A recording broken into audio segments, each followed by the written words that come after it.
다니엘이 첫째 환상을 본 후에 3년 만에 둘째 환상을 봅니다. 다니엘 1장부터 6장까지는 역사적 시간적 순서대로 기록이 되어 있지만 7장부터 12장까지는 환상을 기록한 내용입니다. 거의 요한계시록 수준이라고 말씀을 드렸죠. 그래서 이 환상을 해석을 하는 것도 굉장히 어렵고 읽어가는 것도 굉장히 어렵다고 말씀을 드렸습니다. 오늘 환상에 대해서는 오늘 순양과 숫염소의 환상이라고 하는 부분입니다. 그러니까 들어도 무슨 말인지 잘 몰라요. 다니엘도 들을 때 처음 무슨 말인지 몰랐던 것입니다. 오늘 환상은 이렇습니다. 자기는 수산성에 있는데 갑자기 하나님이 환상 가운데 을레강변으로 데리고 간 것입니다. 을레강변에 딱 서 있는데 저 멀리서 순양 한 마리가, 굉장히 큰 순양 한 마리가 다가옵니다. 근데 이 순양 한 마리가 어떤 특징이 있느냐? 두 개의 뿔을 가졌어요. 근데 뿔이 짝짝이에요. 하나는 크고 하나는 작습니다. 근데 이 순양이 두 개의 뿔을 가지고 온 천지를 다 짓밟고 치면서 다니는 것입니다. 막 치고 다니는데 그 뒤에 또 하나의 짐승이 나오죠. 숫염소. 이 숫염소는 뿔이 하나인데 굉장히 강한 뿔을 가지고 있는 숫염소예요. 그래서 천지를 치고받고 있는 숫양을 향해서 달려가서 숫염소의 뿔로 한 방에 제압합니다. 그러니까 이 천지를 치고받던 숫양이 한순간에 꼬꾸라지죠. 그런데 이 숫양을 쳤던 숫염소도 빨리 꼬꾸라져요. 사라져요. 꺾여버리는 것입니다. 그 뿔이 꺾이더니 그 자리에서 4개의 뿔이 또 나타납니다. 이 4개의 뿔 중에 한 뿔이 자라서 하늘 끝까지 자라요. 자란 다음에 어떤 일을 합니까? 제사를 폐하고 하나님의 백성들을 괴롭히는 뿔이 되는 것입니다. 이 괴롭히는 뿔이 2300주야 동안 사람들을 괴롭히고 그때까지 제사를 폐할 것이다. 이런 환상이에요. 여러분 아시겠습니까? 이게 무슨 말인지? 모르겠죠?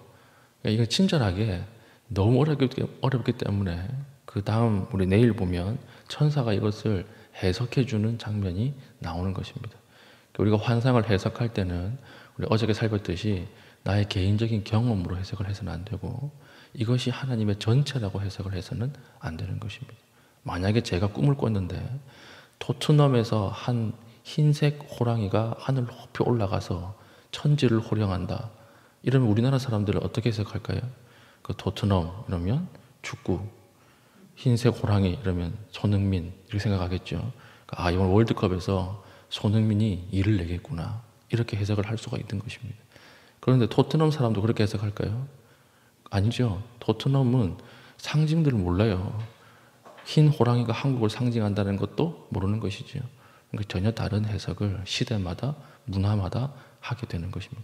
그래서 우리가 환상을 볼 때 특별히 성경의 환상을 볼 때는 그 당시 시대의 문화와 배경을 가지고 해석을 해야지 오늘날 우리의 감정과 우리의 생각대로 해석을 해서는 안 된다라고 하는 것입니다. 뒤에 천사가 해석을 해줘요. 어떻게 해석을 해줍니까? 처음 나왔던 뿔이 2개인 순양은 메대와 바사국이다. 이렇게 해석을 해주지요. 처음에 큰 뿔, 작은 뿔이라고 했으니까 원래는 메디아라고 하는 나라로 시작을 했습니다. 그런데 결혼 동맹을 통해서 바사라고 하는 나라가 이게 합병이 돼요. 근데 나중에는 바사라고 하는 국가가 더 커져서 메대라고 하는 나라를 흡수 통일하죠. 그래서 뿔 2개가 이게 메대와 바사 이렇게 되는 것이고 바벨론 이후에 일어날 그 새로운 국가를 상징하는 것입니다. 바사이고 이 뿔 2개가 누구에 의해서 꺾입니까? 뒤에 뿔 하나를 가진 숫염소에게 꺾이죠. 이 숫염소는 누구를 상징할까요? 헬라를 상징하는 것입니다. 헬라를 상징하는데 강한 뿔이 하나라 그랬으니까 이 알렉산드로스 대왕을 이야기하는 것이죠. 알렉산드로스 대왕이 20살 때 처음 땅을 따먹기 시작해가지고 마지막 단명하죠. 일찍 죽습니다. 그러니까 오늘 본문을 보니까 그 큰 뿔이 가장 강성할 때에 꺾여버렸다. 이렇게 나와 있는 것입니다. 가장 강성할 때에 알렉산더 대왕이 죽고 나서 그 뿔에서 어떤 뿔이 나와요? 작은 4개의 뿔이 나왔다. 이 말은 뭘까요? 알렉산드로스 대왕이 죽고 나서 그 넓은 영토를 누가 나눠 먹어요? 알렉산드로스의 장군 4명이 그 땅을 4등분해서 나눠 먹잖아요. 세계사에서. 그래서 작은 뿔이 나왔다. 그 중에 작은 뿔 하나가 하늘까지 커졌다라고 하는 것은 무슨 뜻일까요? 이것은 그 당시에 유대와 이스라엘을 다스리던 왕, 이 왕들의 후손 중에 안티오커스 에피파네스라고 하는 사람이 있습니다. 안티오커스 에피파네스. 이 사람은 좀 중요한 사람이기 때문에 외워두면 좋죠. 이 사람은 우리가 헬라 문화를 다시 융성하게 회복해야 된다 그래가지고 하나님이 제사드리던 성전에 돼지 피를 뿌린 사람이에요. 그러니까 하나님 믿지 말고 헬라 그리스 신 믿어라. 이래서 제사를 없애버리려고 했던 사람입니다. 그래서 이스라엘 사람들이 이게 무슨 회개한 일인가. 그들에게 돼지라고 하는 짐승은 가장 부정한 짐승 중에 하나거든요. 그러니까 가장 거룩한 곳에 돼지 피를 뿌려버렸으니까 쿠데타가 일어난 것이죠. 우리가 다시 성전을 회복해야 된다라고 하는 성전 회복 운동이 일어나게 되고, 혁명을 통해서 성전을 회복한 그날을 수전절이라고 하는, 들어보셨죠? 수전절이라고 하는 절기로 지키게 되는 것입니다.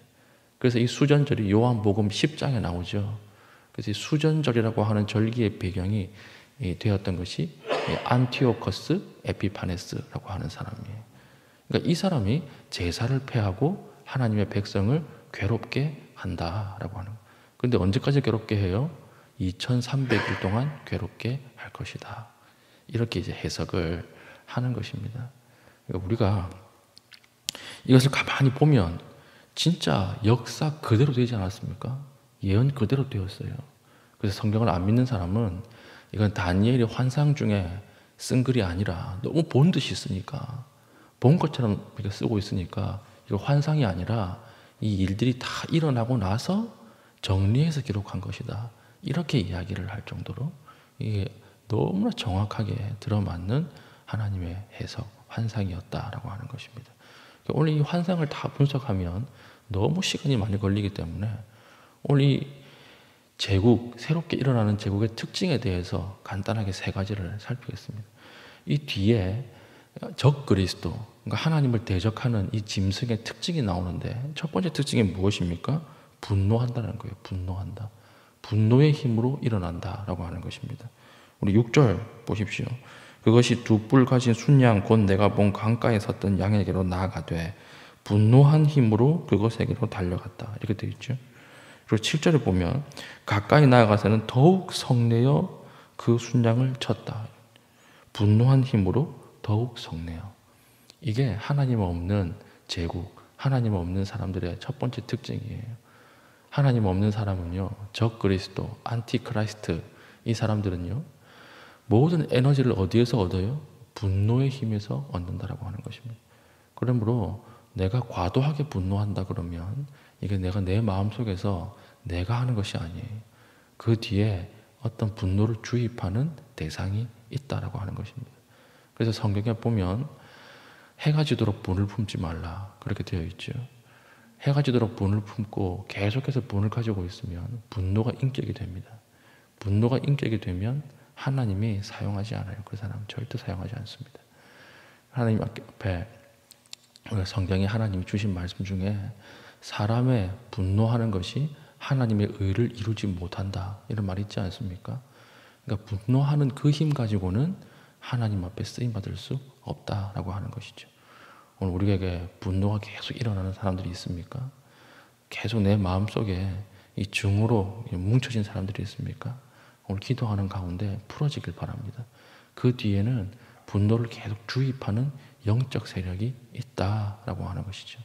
오늘 기도하는 가운데 그 영적 세력의 결박이 끊어질 수 있기를 축복합니다.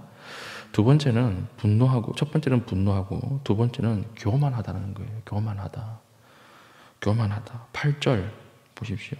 순념소가 스스로 심히 강대하여, 이렇게 되어 있죠. 스스로 심히 강대했다. 교만이죠. 11절 또 스스로 높아져서. 짐승은 다른 짐승이지만 뒤에 원리는 똑같아요. 교만하다는 거.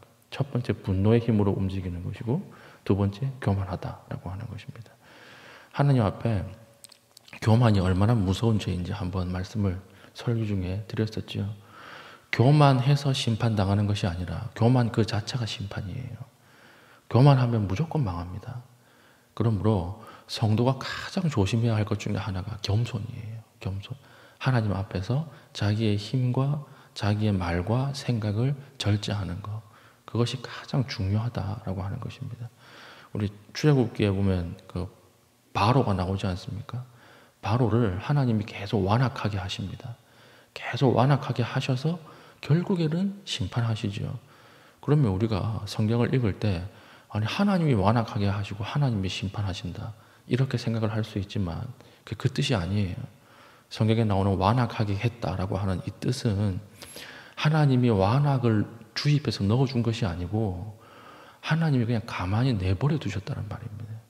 하나님이 그 순간 브레이크를 걸어서 멈추게 하지 않고 그 목이나 그 팔을 꺾어서 하나님 앞에 나오게 만들지 않고 그냥 그 마음을 내버려 두신 거예요.